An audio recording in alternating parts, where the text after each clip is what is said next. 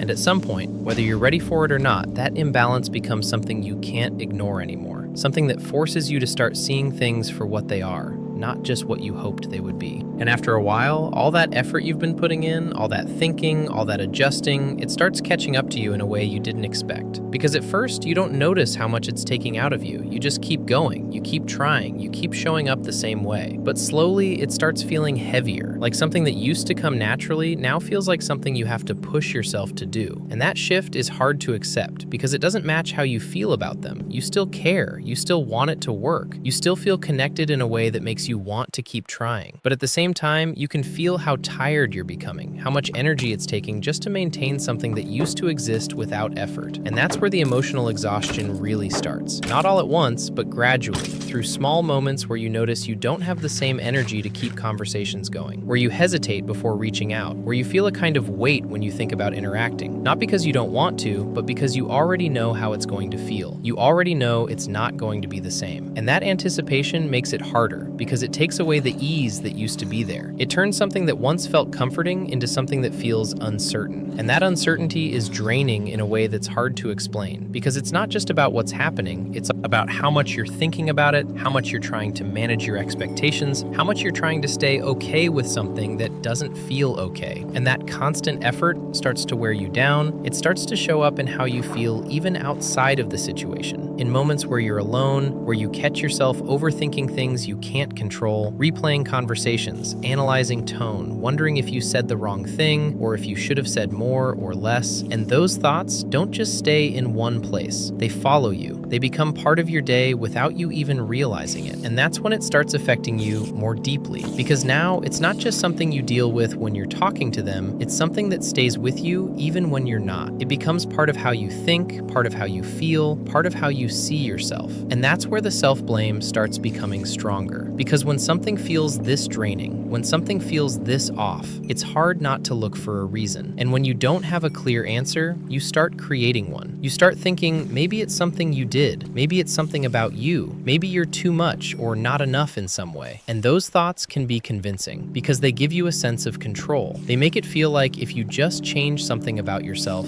things might go back to how they were. So instead of stepping back, you lean in again. You try to be better, say the right things, not overreact, not seem too emotional, not seem too distant either. You try to find that balance that will somehow fix everything. But the more you try to adjust yourself, the more you start losing your sense of what feels natural to you. Because now, you're not just being yourself, you're monitoring yourself. You're thinking about how you come across, how you might be perceived, how your words might be interpreted. And that kind of self-awareness becomes exhausting, because it doesn't let you relax. It doesn't let you just exist in the moment. It keeps you in a state where you're constantly trying to get it right. And even when you do everything the way you think you should, it still doesn't feel like enough, because the response isn't changing. The energy isn't shifting. And that's when the exhaustion starts turning into something deeper, something heavier. Because now it's not just about being tired, it's about feeling like your effort doesn't matter the way it should. Like no matter what you do, it doesn't create the change you're hoping for. And that realization is hard to sit with, because it forces you to consider something you've been avoiding. That maybe this isn't something you can fix on your own. That maybe this isn't something your effort can change. And that thought feels uncomfortable, because it takes away the sense of control you've been holding on to. It takes away the idea that if you just try harder, things will work out. And without that, you're left with a reality that feels uncertain, one where you don't know what's going to happen next, one where you don't know know if staying will make things better or just keep you feeling the same way. And that uncertainty is what makes it so hard to move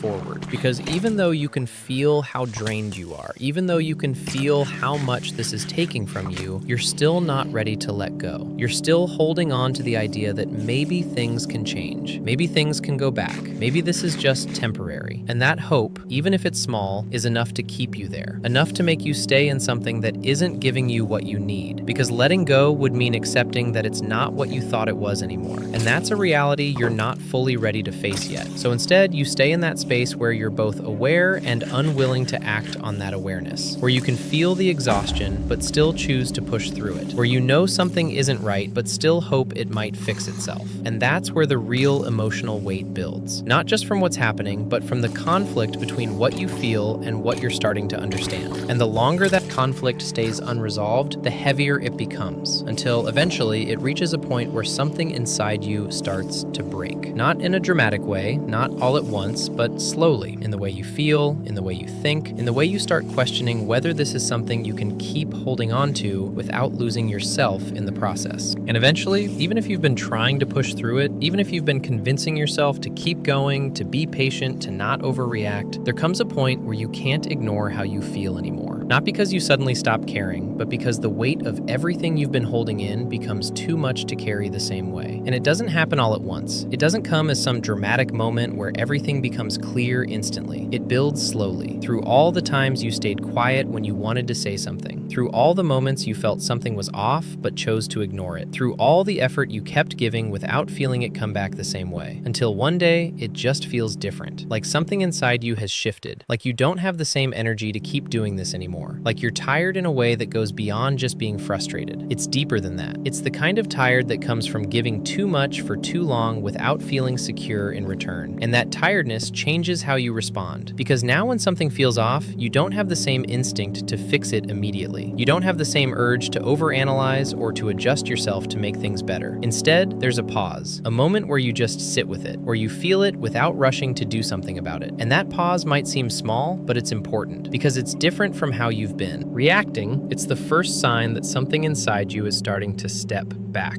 starting to create distance, even if you don't fully realize it yet. And that distance doesn't mean you've stopped caring, it just means you're starting to recognize that you can't keep carrying everything on your own, that you can't keep being the only one trying to hold something together. And that realization is uncomfortable, because it forces you to look at the situation more honestly. It forces you to see the imbalance in a way you can't ignore anymore. And once you see it that clearly, it becomes harder to keep pretending that things are fine, harder to keep making excuses for why it feels the way it does, harder to keep telling yourself that if you just try a little more, things will change. Because now you're starting to understand that your effort hasn't been the issue, that you've already been trying, already been giving, already been adjusting, and it hasn't created the change you were hoping for. And that realization shifts the focus away from what you can do and toward what is actually happening. And what's actually happening doesn't feel good. It feels one-sided. It feels inconsistent. It feels like something that's slowly taking more from you than it's giving back.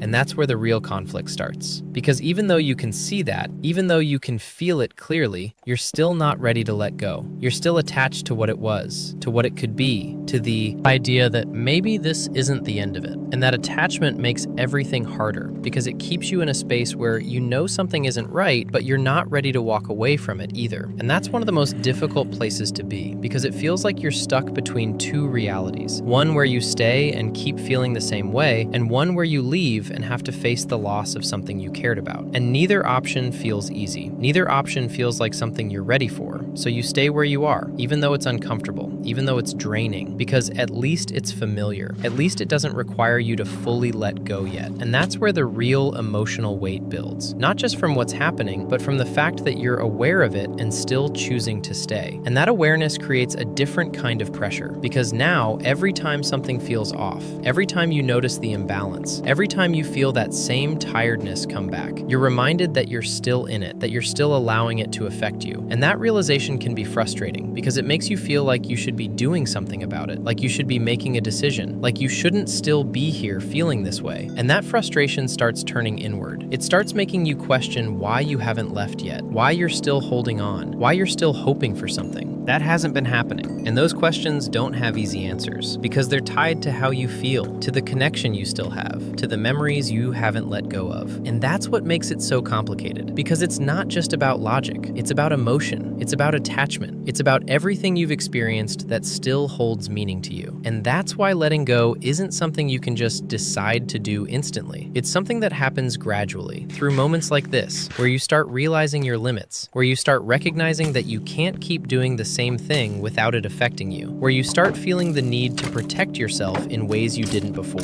And that need doesn't come from a lack of care. It comes from being drained, from being tired of feeling uncertain, from being tired of trying to maintain something that isn't meeting you halfway. And that's where the shift really begins. Not in a dramatic decision, not in a clear ending, but in the quiet realization that you can't keep going like this, even if you don't know exactly what you're going to do about it yet. And once you reach that point where you realize you can't keep going the same way, something begins to change in how you show up. Not in a dramatic way that anyone else would immediately notice, but internally, in the way you think, in the way you respond, in the way you start holding yourself back just a little more than you used to. Because now there's a part of you that's trying to protect you, a part of you that's tired of feeling the same kind of disappointment over and over again. And that part doesn't want to keep putting you in a position where you're constantly hoping for something that isn't showing up the way you need it to. So instead of leaning in the way you used to, you begin to pull back, slowly, carefully, almost without realizing it at first. And that pullback doesn't come from not caring, it actually comes from caring too much for too long without feeling secure in return. It comes from reaching a point where your emotions can't keep carrying the same weight without something inside you adjusting. And that adjustment feels strange because it goes against everything you've been doing up until now. You've been trying, giving, holding on, and now suddenly you're doing less, thinking less about how to fix things, reacting less to the small changes that used to affect you so much. And that difference can feel unfamiliar, almost uncomfortable, because you're not used to stepping back. You're used to being involved, to being emotionally invested in every detail. And now there's a distance that wasn't there before.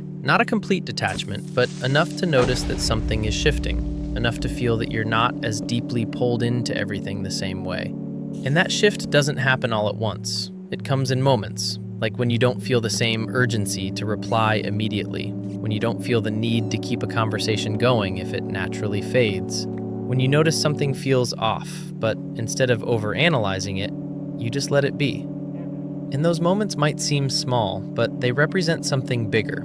They represent a change in how much of yourself you're giving to the situation. They represent a growing awareness that you don't have to keep exhausting yourself trying to maintain something that isn't being maintained equally. And that awareness is important because it gives you space to breathe, space to think more clearly, space to see things without being completely consumed by them. And in that space, you start noticing even more. Not just what's happening now, but how long it's been happening, how long you've been feeling this way, how long you've been adjusting yourself to fit something that hasn't been fitting you the same way. And that realization adds another layer to everything, because now it's not just about the present moment. It's about the pattern, the repetition of feeling the same kind of imbalance over and over again.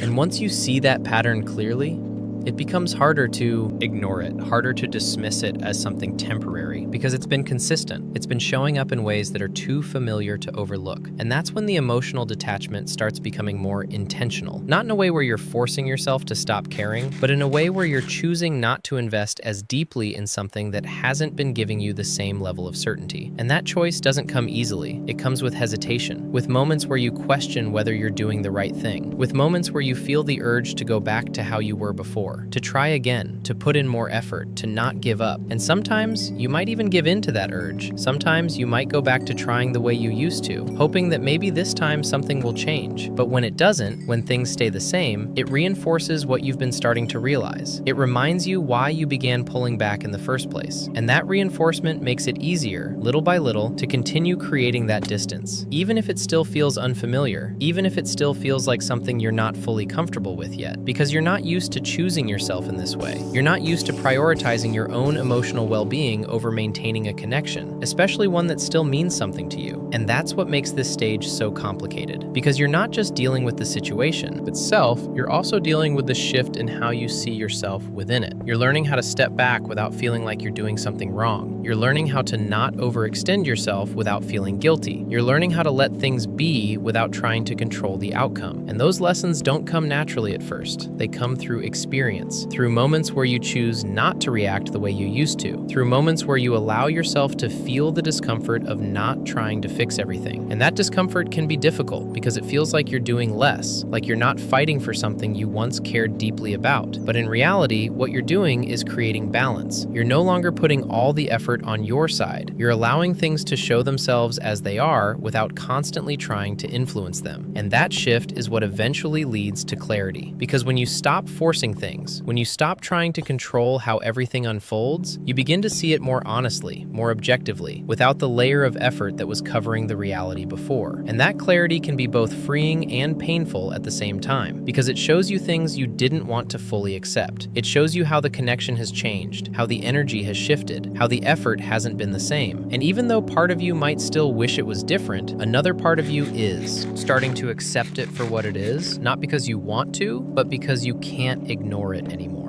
And that acceptance is what continues to push you further into detachment. Not in a way where you stop feeling completely, but in a way where your feelings are no longer controlling your actions the same way, where you're able to step back and observe instead of constantly reacting. And that's a significant change because it marks the point where you're no longer fully immersed in the situation. You're starting to separate yourself from it, even if it's only in small ways at first. And those small ways are what eventually lead to something bigger, something more defined, something that brings you closer to a decision you've been avoiding, even if you're not ready to fully face it yet. And after enough time passes in that space where you've been slowly pulling back, where you've been creating distance without fully cutting anything off, something starts to become clearer in a way that you can't really ignore anymore. Because now you're not looking at things through the same lens you were before. You're not looking at them through hope or expectation or the version of what you wanted things to be. You're starting to see things more as they are. And that shift changes everything because it removes the confusion that kept you stuck for so long. It removes the constant questioning of whether you were overthinking or misreading things and replaces it with something more grounded, something more certain, even if that certainty doesn't feel good. Because what you're starting to see isn't what you hoped for. It's not the version of the connection you were holding on to.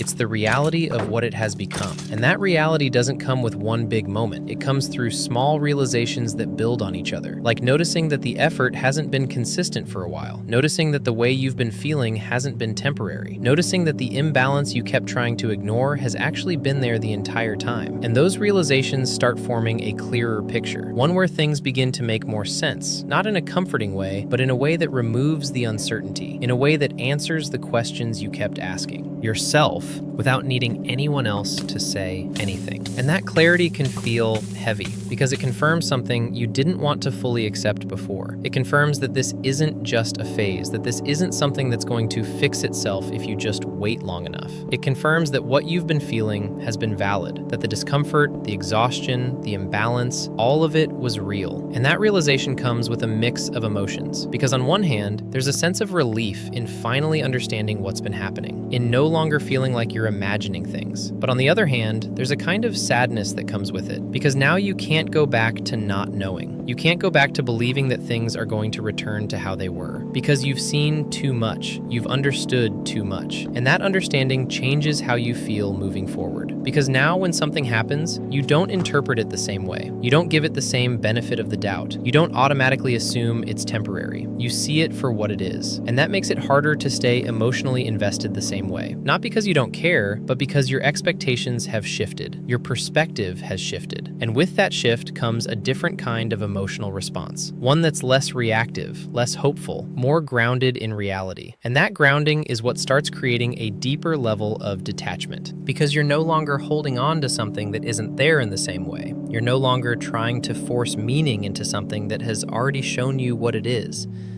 And that doesn't mean it doesn't hurt. It just means the pain is different now. It's not the confusion, the overthinking, the constant questioning. It's a quieter kind of pain, one that comes from acceptance, one that comes from understanding that something you cared about isn't what you thought it was anymore. And that kind of acceptance is hard because it doesn't give you something to fix. It doesn't give you a way to change the outcome. It just asks you to sit with the truth of the situation. And that truth isn't always what you want it to be. It's not always something that feels fair, but it's something you can't ignore anymore. And once you reach that point, once you fully see things for what they are, something inside you begins to shift more permanently. Not in a way where you suddenly stop feeling everything, but in a way where your attachment starts to loosen, where your need to hold on to it starts to fade.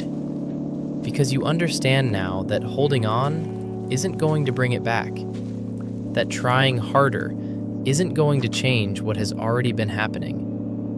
And that understanding makes it easier, little by little, to let go of the version of things you were holding on to, even if you're not fully letting go of the person yet, even if you still care, even if you still think about what it used to be. There's a difference now, a distance that wasn't there before, a sense of awareness that keeps you from falling back into the same mindset completely, because you know too much now, you've seen too much, and that awareness stays with you. It guides how you think, how you feel, how you respond, and it slowly moves you towards something you've been avoiding for a while. Not a sudden decision, not a dramatic ending, but a gradual acceptance that things are no longer what they were, and that you can't keep holding on to them the same way anymore, even if part of you still wishes you could. And when you finally reach that point where everything has settled enough for you to see it clearly, where the confusion has faded and the overthinking has slowed down, it doesn't feel like some dramatic ending the way you might have expected it to in the beginning. It doesn't feel like a sudden release or a moment where everything just disappears. It feels quieter than that, more subtle, like something inside you has slowly come to terms with what this is and what it isn't. And that acceptance doesn't come from them changing or from things suddenly making sense in a way that justifies everything. It comes from you understanding that you can't keep holding on to something that isn't holding on to you the same way, even if you still care, even if part of you still wishes things were different, because at this point, it's not about what you want anymore. It's about what you can continue to carry without losing yourself in the process. And that realization changes how you feel about everything. Because now, when you look back at what it was, you don't see it through the same lens you used to. You don't just see the good parts or the potential or the version of things you were hoping for, you see all of it. The imbalance, the effort, the way it made you feel over time. And that full picture is what allows you to finally start letting go. Not in a forced way, not in a way where you're trying to convince yourself that you don't care anymore, but in a way where you recognize that. Caring doesn't mean staying. That holding on to something just because it once meant a lot doesn't mean it still belongs in your life the same way. And that understanding is what creates that final shift, where you stop trying to fix something that isn't yours to fix, where you stop waiting for something to change that hasn't been changing, where you stop putting your energy into something that has been slowly taking more from you than it's giving back. And that doesn't happen all at once. It happens in moments. Moments where you choose not to reach out. Moments where you let things be without trying to control them. Moments where you sit with the feeling instead of acting on it. And those moments build on each other until you realize that you're not reacting the same way anymore. That you're not as affected by things that used to completely consume your thoughts. That you're starting to feel a kind of distance that wasn't there before. And that distance doesn't mean you've forgotten everything or that it didn't matter. It just means you're no longer holding on to it in a way that keeps you stuck. And that's what real letting go looks like. Not erasing the past, not pretending it didn't happen, but allowing it to exist without letting it define your present. And even though there might still be moments where you think about them, where something reminds you of what it used to be, those moments don't have the same weight. They don't pull you back into the same place. They just exist as memories, as something that was once important, but no longer something you need to hold on to the same way. And that's where the peace starts to come in. Not a perfect kind of peace, not something that makes everything feel completely okay instantly, but a quieter kind. One that comes from no longer fighting reality, from no longer trying to force something to be what it isn't. And that peace might feel unfamiliar at first, because you've been so used to the emotional intensity, the overthinking, the constant questioning, that when things start to settle, when your mind isn't constantly going back to the same thoughts, it can feel strange. change, like you don't know what to do with that space. But over time, that space becomes something you grow into, something that allows you to focus on yourself again, on your own thoughts, your own life, your own sense of stability. And that shift is what truly marks the end of this process. Not because everything is perfect now, but because you're no longer stuck in the same cycle. You're no longer waiting for something to change. You're no longer trying to make sense of something that has already shown you what it is. And that's when you realize that letting go wasn't about losing them as much as it was about finding your way back to yourself, about stepping out of something that was draining you and into something that feels more stable, more grounded, more aligned with what you actually need, even if it took time to get there, even if it wasn't easy, even if it didn't happen the way you thought it would.